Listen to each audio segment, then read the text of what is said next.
You're avoiding the bank. You're becoming your own bank, also known as the infinite banking system. Biggest criticism to the infinite banking movement is they're almost like we need to rid ourselves of banks. And I don't think whole life insurance is the solution to that. I think it's a tool. And the way that I explain it is just a more efficient way to save and use your money.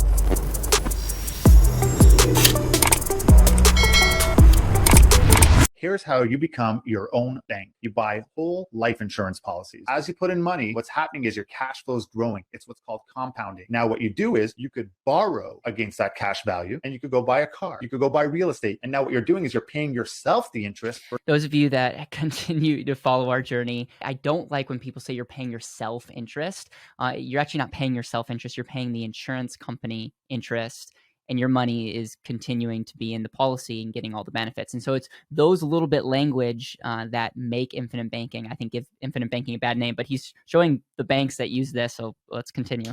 Versus a bank. But meanwhile, that cash value is uninterrupted, which means it keeps growing. Which means you're not borrowing your own money, you're borrowing against it. It's as if you never took the money out. Why? You didn't take it out. You just borrowed against that amount from yourself. Banks do this all the time. You walk into a bank, you give them your money, and they give you 1% interest. And what do? They take your money and they go loan it out for 7%, 8% interest, and they make that spread on you. But now you're avoiding the bank. You're becoming your own bank, also known as the infinite banking system. All right, so here's my 2 cents. I think overall that's a good concept of infinite banking. You use whole life insurance, you borrow against yourself, pay the insurance company back, your money's continuing to grow. But the whole concept of infinite banking is like to remove yourself from the banking system. That's just not the strategy that I think is going to be a winning strategy for so many people. Like the winning strategy should be to be efficient. How can we save our money and use it efficiently? It's not how to remove the money from the bank. Like that's probably my biggest criticism to the infinite banking movement is they're almost like we need to rid ourselves of banks.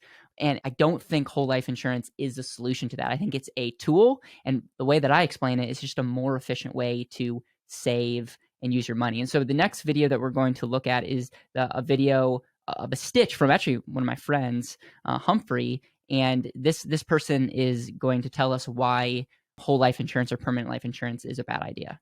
Let's talk about the 4 worst investments that I think you can make. And so by the way, I will react to Humphrey's full video, or at least his segment on life insurance, in a later video. Investment that he mentions is whole life insurance, and I couldn't agree more. Let me show you why. In this example, let's compare term life with whole life insurance. Here we have term life $1 million policy starting at 30 years old, $47 per month for 20 years, but a whole life policy $1 million coverage. Yep. Starting at 30 years. Big difference is they're reverse engineering term life insurance, whole life insurance by the death benefit. And I couldn't agree more. Like if you've, again, followed our content and you want a permanent, if you want a death benefit, term insurance is a way cheaper way to get a temporary term benefit. Whereas whole life insurance is like, you're not going to have any cash value in the first couple of years when you do this way, because you're just buying the pure death benefit. You're not overfunding it as a place where people talk about infinite banking. $837 per month for the rest of your life. Now, there are 4 main components to a whole life policy: the agent, the premium, the cash value, and the death benefit. The agent in this example gets a very high commission, which on average is 1 year of your monthly premium, which is about $10,000. The monthly premium is going to vary by your age, health, and coverage. The cash value, which is what makes whole life different than term life, doesn't actually start accruing until 2 to 5 years after you pay your ridiculous premium. Yeah, and that's actually true if you're just buying whole life for the death benefit. And again, I don't want to badmouth whole life insurance just for the death benefit, but I think we could all agree that it's not the most sexy vehicle if you're just buying permanent death benefit, because it's going to take literally 2 to 5 years to start accruing cash value, which is obviously not the point of quote unquote infinite banking. Which means you've paid about $25,000 for $1 million death benefit that you could have got for $47 per month if your cash value doesn't start accruing for 2.5 years. And then again, in this example, your death benefit is $1 million, and that's all your family get when you die. It does not include your cash value, no matter how much money you have in it. It only includes the pushback here. And again, I want to see both sides, because I actually agree with this video for the most part, is if you're putting money into a whole life insurance policy and your cash value is accruing, if it's set up at all like overfunded or max funded, your death benefit is going to continue to grow each year faster than what you're putting in. So you could say like, oh, people steal my cash value when I die. Well, you could start with a $1 million death benefit. You contribute, let's just say, $10,000 a year for 10 years. Then when you pass away, you only get the death benefit, but the death benefit's going to be greater than a 1.1 million or something. It's going to be higher than that because the death benefit is going to increase at a greater rate than your cash value. And so that's kind of a fallacy. It's a talking point that a lot of people use that just is not relevant for, when we say infinite or max funded life insurance. It is relevant if you're just looking at a typical life insurance policy with no riders. Then you could literally say that, 10 years from now, the death benefit is the exact same. And you could make the argument that they steal your cash value. The death benefit. But let's just say you didn't know this, and person A decides to do whole life. They die at the age of 85, and they've paid almost $500,000 for their family to receive $1 million when they die. But person B is very smart. They also die at 85. Between the ages of 30 and 50, they pay for term life insurance, which is around $11,000. And they also invest $500 a month at 7% between the ages of 30 and 85. So throughout their life, they've paid a total of $330,000 in their investment. But when they die, their family gets almost $4 million. It really doesn't get any more clear than that. The type of person that whole life policy works for is so minute that it shouldn't even exist. And the only people still selling it are the ones who get paid to.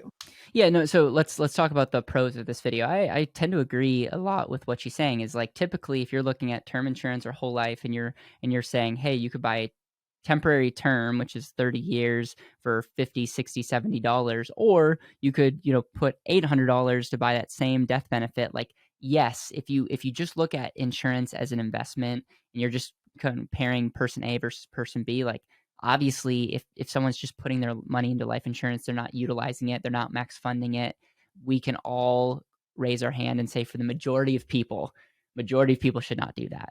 If you followed any of our content when it comes to quote unquote infinite banking, we are looking at the life insurance policy as a place to store and use money. And usually there's a trade-off of like 4 or 5 years, meaning you have less money than what you've put in for about the first 4 or 5 years. And then after that, you actually have more money in your policy than what you would have in a savings account or a checking account. And then we teach people on how they can leverage that and do other things while your policy is growing more at like a 3.5% to 4.5% tax-free growth rate instead of a 2 to 3% that she's showing. And the whole point of that is life insurance as an asset unlocks and gives you so many benefits in the future, but you're also using that insurance to buy other assets. I would never say that you should put all your money into life insurance and just see what happens. I'm very against people putting all their money into index universal life and seeing what happens. I'm very against people putting all their money into whole life and seeing what happens. I think if you're going to do the whole stock market investment strategy, use life insurance as a portion that replaces maybe your bonds. So maybe a portion of your portfolio should just go towards the bond of your portfolio. But if you are an entrepreneur, if you're an investor, just see the infinite banking policy as a way to store and use your money. But if you're going to do that, you have to work with someone who sets it up properly, who gets paid 1/10 to set up a typical policy like what she laid out.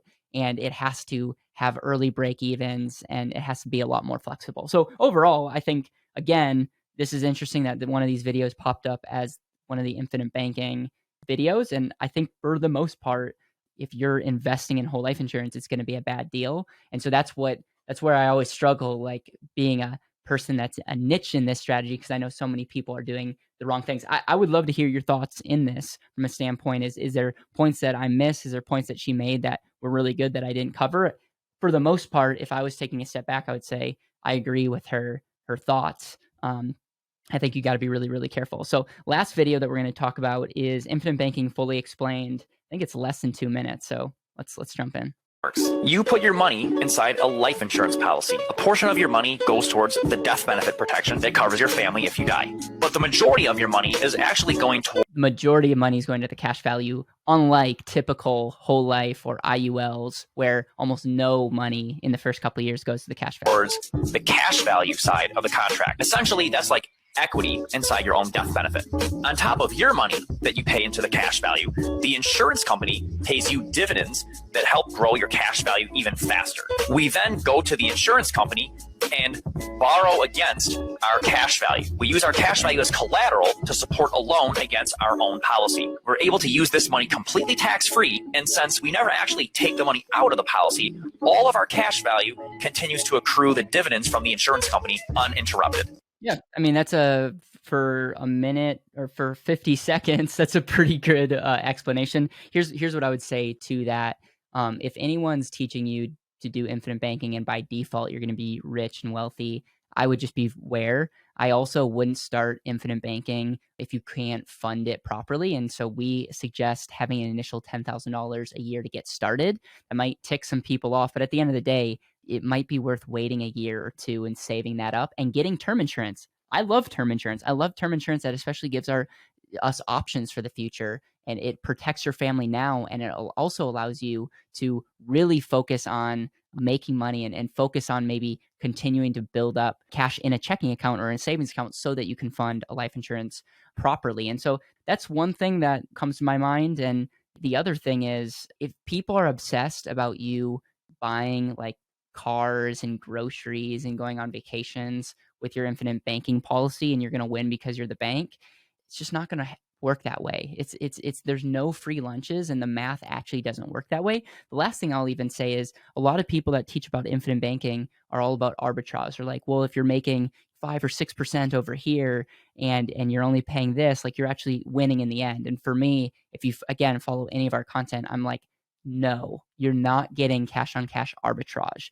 You will be paying a greater interest rate to the insurance company than what you're making in your policy. And so the next best question is, then why should I do this, infinite banking strategy? And the reason is life insurance gives you so many more benefits than just the cash IRR. It gives you way more benefits than just the rate of return that your money's growing. If that's all you care about, infinite banking should not be attractive. But if you understand and care about all the other benefits that life insurance gives your family, not just today, but in the future, and gives you options, and there's so many other privacy benefits, tax benefits, different retirement income benefits.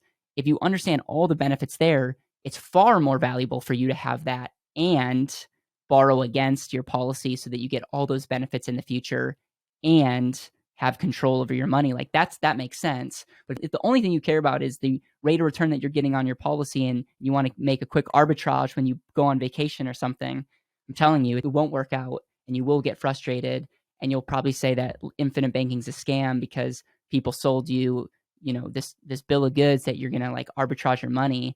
It's a whole life contract between you and an insurance company that's max funded, that gives you the ability to store and use capital, that protects your family from day one, that allows your money to continue to grow, gives you the ability to control your money, gives you options in the future.